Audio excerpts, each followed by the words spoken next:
tribo de Gileade, ela ficou da além do Jordão.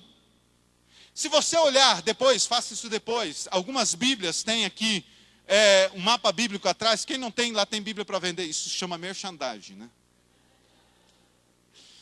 Vocês vão ver no mapa que a tribo de Gileade, ela está do outro lado do Rio Jordão em relação às demais tribos.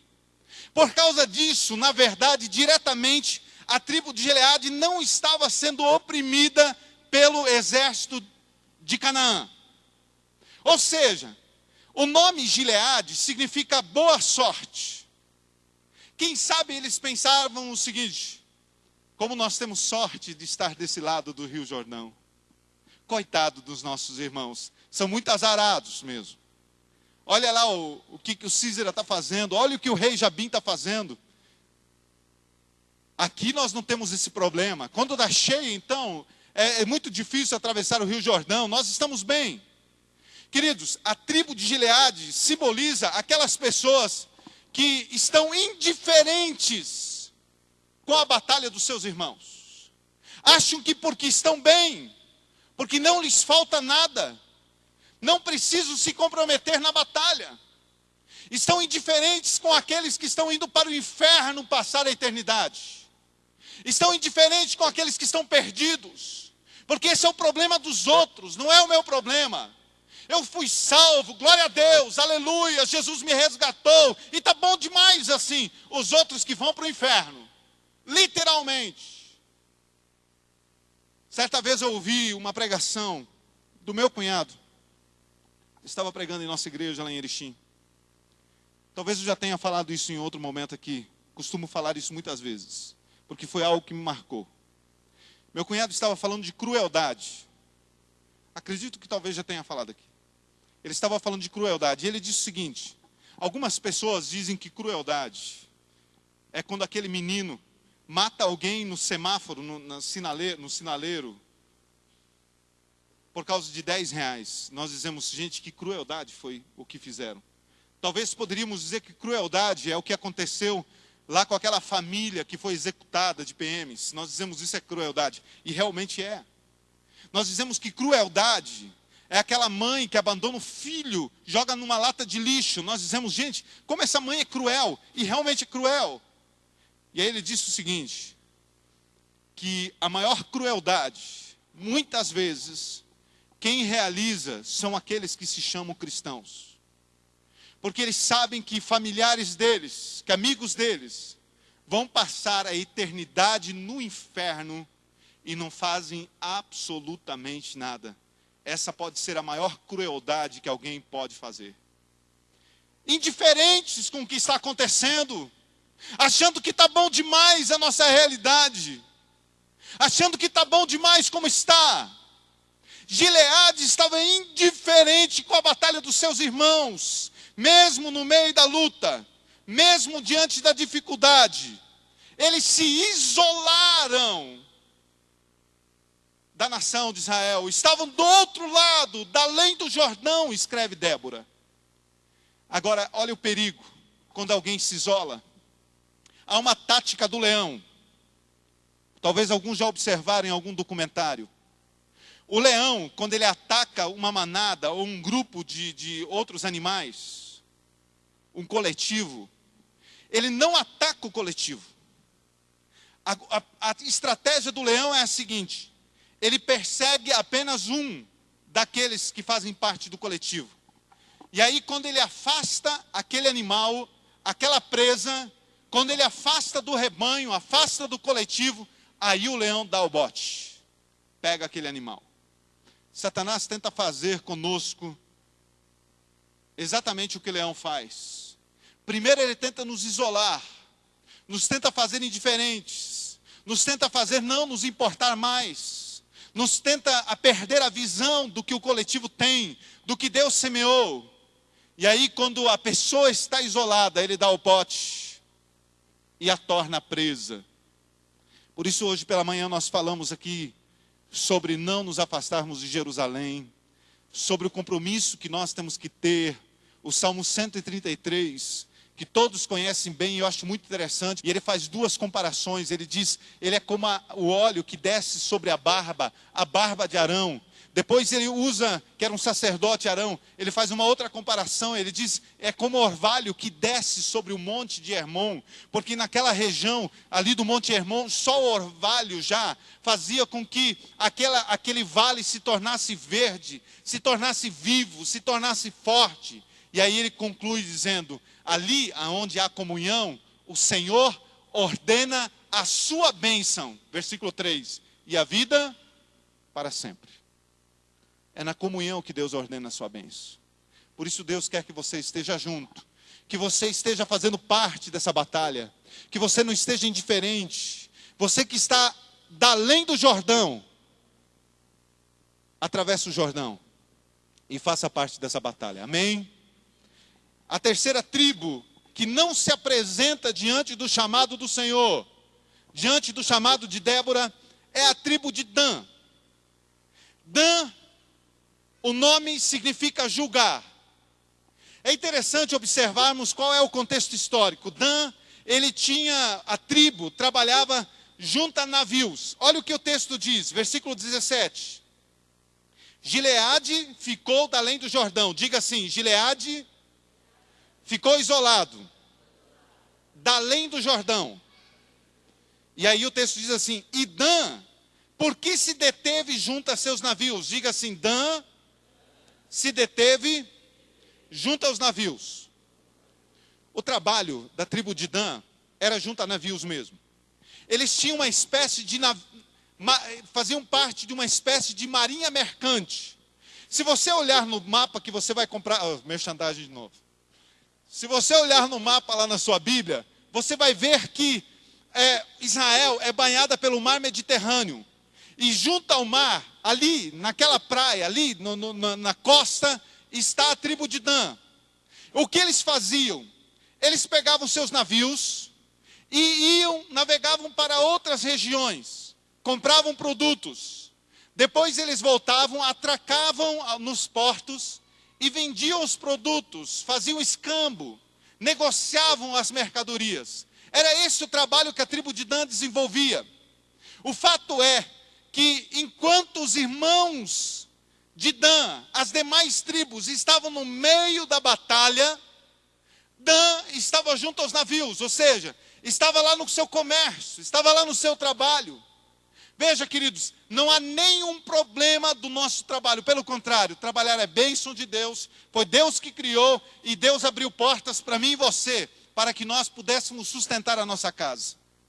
O problema é que Dan, e eu disse que Dan significa julgar, o problema é que Dan julgou mal as suas prioridades. Ele estava colocando seus negócios acima do reino, seu dinheiro acima das coisas de Deus, seu trabalho acima da batalha. Dan representa todos aqueles que não priorizam aquilo que é importante, que julgam errado as suas prioridades. Você tem o teu trabalho, glória a Deus pelo teu trabalho, Deus tem aberto uma porta para você. Você tem uma faculdade que você está fazendo, é porta aberta de Deus, glorifica a Deus pela faculdade que você tem, mas não troque as suas prioridades. Mateus 6, versículo 33, um dos textos mais conhecidos, e ao mesmo tempo menos praticados na Bíblia, diz, Jesus falando, buscar em primeiro lugar o reino de Deus, buscar em primeiro lugar o reino de Deus, buscar em primeiro lugar o reino de Deus. Diga para o teu irmão, busca em primeiro lugar o reino de Deus. Buscar em primeiro lugar o reino de Deus, e as demais coisas vos serão acrescentadas. Deus vai cuidar das outras coisas, Deus vai cuidar do teu trabalho, Deus vai cuidar da tua empresa. Coloque em primeiro lugar o reino de Deus. Falamos aqui de manhã, Deus está cuidando dos passarinhos, Deus está cuidando dos lírios do campo, Ele cuida muito mais de nós, somos prioridade para Ele. O problema é que muitas vezes Deus não é prioridade para as nossas vidas. Dan estava focando seus negócios, enquanto seus irmãos estavam no meio da batalha, ele estava aos navios. Quem sabe até, pastor, o Canaã era até cliente deles, e eles não podiam se comprometer. Há pessoas que tem colocado o ter acima do ser, acima do reino de Deus. As coisas dessa terra acima das coisas eternas. As coisas passageiras acima daquilo que jamais vai passar. As coisas palpáveis acima das coisas invisíveis e sobrenaturais de Deus. Se alguém aqui faz parte da tribo de Dan, não tem julgado corretamente suas prioridades, muda de tribo nessa noite em nome de Jesus. Amém? Amém? A quarta tribo, queridos, é a tribo de Azer. Veja o que diz o versículo 17, ele fala sobre as três tribos. Ele diz então, mais uma vez, Gileade ficou da além do Jordão, Dan, porque se deteve junto aos navios, e aí ele fala sobre Azer. Azer se assentou nas costas do mar e repousou nas suas baías. Diga assim, Azer estava na Bahia de férias. Azer estava na Bahia, lá em Salvador. Queridos, mas o fato é que Azer estava de férias. Estava no mar, estava na praia mesmo. O fato não está, o pecado não está de ir na praia. Inclusive orem por mim, porque em setembro eu vou tirar uns dias de férias, eu vou para Natal. Orem por mim, não vai ser fácil. Uma semana na praia. Preciso da oração dos irmãos. Mas eu tomo para mim aquela palavra que aquele moço do lado de Jesus disse para Jesus lá na cruz: lembre de mim quando estiver no paraíso. Eu vou lembrar de vocês, está querido? A questão não é estar na praia, não é estar de férias. O problema, a questão é, mas no meio da guerra, pastor? Na hora da batalha? O problema não é assistir jornal, mas fantástico, na hora do culto. Domingo à noite, em vez de estar na igreja, em vez de estar na célula, em vez de estar no culto de oração, em vez de estar no evangelismo, o problema é a hora, queridos. O problema da tribo não estava de estar na praia, mas na hora da batalha, na hora que os irmãos estavam dando as suas vidas, estavam no meio da batalha. Tem irmãos que só vivem de notícias. O culto domingo à noite foi uma bênção. É. Hoje pela manhã nós estávamos lendo o texto a respeito do meu quase xará, Cleopas, e o seu amigo, os dois discípulos que saíram de Jerusalém e foram para Emaús. E eu estava falando exatamente isso. Eles não ficaram em Jerusalém. Eles saíram de Jerusalém. Eles se afastaram de Jerusalém. E quando Jesus volta aonde estavam os discípulos, eles não tiveram o privilégio de ver Jesus junto com os irmãos. Essa foi a realidade de Tomé também. Quando Jesus aparece para os discípulos, Tomé não estava presente e depois ele duvida. Ele não consegue enxergar a bênção de Deus. Porque quando você não faz parte do lugar onde Deus age, você não vai conseguir imaginar. Porque é precioso demais nós imaginarmos, queridos, algumas coisas. Eu falei da praia antes. Se a gente só vivesse de imaginação, a gente não ia gastar dinheiro com viagem. A gente ia falar para minha esposa, amor, você me acorda, daqui a 2 horas você me chama, eu vou deitar aqui no sofá, eu quero imaginar que eu estou lá no Havaí. Eu vou guardar o dinheiro para viagem, eu não vou para Natal. Eu vou ficar aqui só imaginando. Aí você sai 2 horas e diz, eu estou tão feliz, eu estou tão relaxado. Mas o que você fez? Eu fiquei imaginando que eu estava lá no Havaí.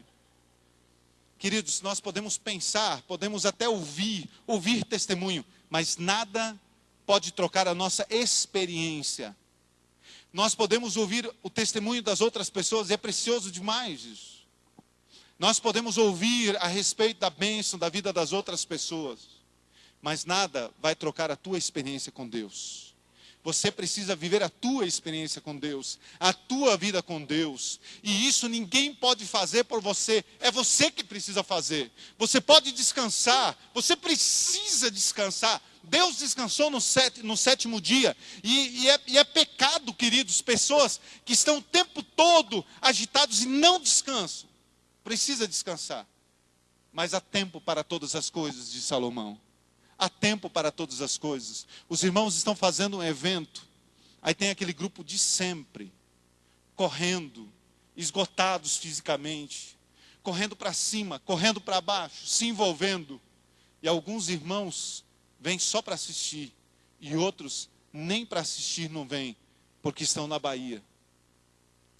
Se você às vezes está na Bahia, ou se você diante dessa batalha, diante dessa luta, diante do chamado que Deus tem para a tua vida, de se envolver com a obra do Senhor, você tem se afastado, você tem, como Azer, você tem feito parte da tribo de Azer. A tribo de Azer, o nome Azer significa bem-aventurado. Quem sabe você acha que você é bem-aventurado. Enquanto os irmãos estão lá pedindo oração, estão evangelizando, você acha que você está bem demais. Deus te convida a sair da tribo de Azer e fazer parte dessa grande batalha. Amém? Deus tem nos chamado a nos envolvermos com o reino de Deus. Queridos, é tempo de nós entregarmos tudo que nós temos e somos. Nós vivemos um problema cultural, queridos. O nosso país, o Brasil, e glória a Deus por isso, vive uma liberdade religiosa que poucos países têm o privilégio de viver. Eu já ouvi algumas pessoas dizer, e eu entendo o pensamento dessas pessoas, eles dizem o seguinte: precisaria haver uma perseguição no nosso país para se mostrar quem são os verdadeiros cristãos. Eu particularmente não concordo. Eu entendo que precisa haver um avivamento genuíno sobre a igreja do Senhor, sobre a vida de cada um, para que nós sejamos despertados. E nós vemos isso acontecendo, queridos. Nós às vezes olhamos para irmãos nossos que estão envolvidos na batalha, e glória a Deus por aqueles que vão. E entenda uma coisa: aqueles que vão vencer. Essas 8 tribos não puderam contar com as outras 4. Houve uma perda grande aqui. Mas eles tinham um general que não dependia dessas 4 tribos. Só que as outras 4, queridos, não tiveram o privilégio de serem instrumentos nas mãos de Deus. Não tiveram o privilégio de se alegrar pelo fruto. Não tiveram o privilégio de ver o milagre de Deus. Não tiveram o privilégio de se regozijar na presença de Deus com a vitória recebida. A obra de Deus vai acontecer. Entenda, Deus não depende de nós. Mas que privilégio nós temos quando podemos ser instrumentos nas mãos de Deus. Quando podemos ser usados como uma palavra de bênção sobre aquele irmão que está no hospital, sobre aquela palavra de compartilhamento, de discipulado, de ensino, de evangelismo. É o ministério que Deus tem dado para você. Entenda, descubra, procure, olhe para o que Deus te chamou, mas Deus não te chamou para ficar além do Jordão. Não existe ministério de discussão, não existe ministério da praia, não existe esse tipo de ministério. O ministério que você tem, na área que você tem, o chamado que você tem, é para a batalha, é para a luta, em nome de Jesus. Você pode ficar em pé. Nós queremos orar por você nessa noite. Há uma batalha acontecendo. Nós estávamos ouvindo o pastor antes conclamando os irmãos. Há tantos desafios que a igreja tem. O Ângelo, compartilhando aqui também a respeito, a Val, a respeito do ministério, do trabalho, de células, de grupos. Eu estava vendo hoje de uma maneira tão bonita a Natália com a turma, com os adolescentes. Coisa preciosa demais.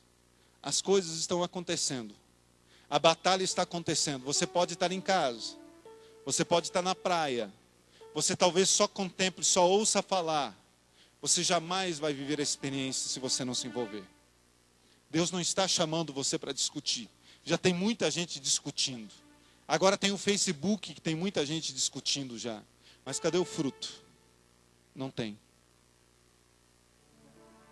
Batalhas à distância, batalhas virtuais. Não, nossa batalha é no terreno, é no campo, é no corpo a corpo, é no derramar sangue e lágrimas, é de chorar, é de se envolver, é de investir o nosso tempo. Mas não há recompensa maior do que essa. Não há maior recompensa de você poder testemunhar. Queridos, quanto mais nós damos, mais nós nos envolvemos, mais nós recebemos. Eu sei que isso poderia ser o testemunho de muitos aqui nessa noite. Eu tenho dado, mas quem mais tem recebido sou eu. Seria o testemunho de muitos aqui nessa noite. Se você faz parte de uma dessas 4 tribos, o Senhor tem chamado você nessa noite. Saia dessa tribo. Baraque, Débora, Zebulon, tantas outras tribos. Aqui o texto fala sobre Efraim, cujas raízes estão na antiga região de Amaleque. Desceram guerreiros dessa tribo. Desceram guerreiros dessa tribo. O Senhor quer que você seja um guerreiro dele, um soldado dele, envolvido nessa batalha nesses últimos dias. Queridos, eu não quero chegar nos últimos dias da minha vida. Eu não quero, de repente, entrar na eternidade e se entrar na eternidade. Porque tem um texto em João capítulo 15 que eu acho muito perigoso. João capítulo 15 fala sobre a videira e diz...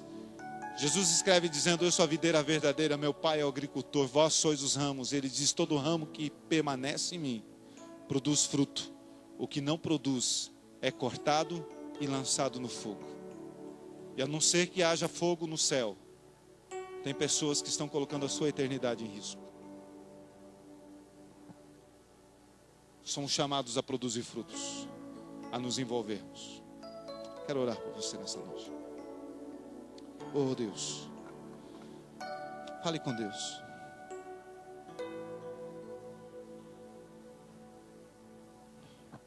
Fale com Deus. Eu não sei em que tribo você está, mas quem sabe hoje você precisa mudar de tribo. Quem sabe hoje você precisa mudar, passar o Rio Jordão. Quem sabe hoje você precisa sair do meio dos currais, de ouvir flautas. Quem sabe hoje você precisa se envolver. Deus está chamando você para se envolver. Não se preocupe com o teu salário. Deus tem nos pagado abundantemente. Deus entregou seu Filho Jesus, está tudo pago. A alegria de servir a Deus é algo incomparável. Quem sabe você está colocando teus negócios, teu trabalho, teus estudos, teu dinheiro acima de todas as coisas. Não perca as prioridades. Oh Deus, em nome de Jesus. Tens nos chamado, Senhor Deus, para essa grande batalha. E nós não queremos ficar apenas como espectadores. Nós não queremos ouvir o cântico de Débora. Nós queremos fazer parte do cântico de Débora. Nós queremos, Senhor Deus, colocar os nossos pés, deixar ali as nossas pegadas no campo de batalha. Senhor Deus, se feridos sairmos, não nos importa, porque a eternidade para nós é mais valiosa. Senhor Deus, se nos ofenderem, não importa, porque o nosso consolo maior está em Ti. Senhor Deus, se zombarem de nós, não importa. Senhor Deus, se nós perdemos dinheiro com tudo isso, não nos importa. O que nos importa é Te servir. Senhor Deus, há pessoas aqui nessa noite que estão tomando uma decisão na Tua presença, dizendo: hoje eu vou sair dessa tribo. Hoje eu vou sair dessa realidade que eu estou. Realidade apenas de discussões, de perda de tempo, de críticas, de apenas olhar os erros, de apenas olhar os defeitos daqueles que estão fazendo. Mas eu vou me envolver nessa batalha até a morte da velha vida, a morte do meu eu, a morte dos meus interesses pessoais, a morte daquilo que eu acho que é prioridade, seguindo a Ti, Senhor Deus. Oh Pai, nós queremos nos entregar completamente e fazer única e exclusivamente a Tua vontade. a tua vontade, a tua vontade, a tua vontade, Pai. Em nome de Jesus.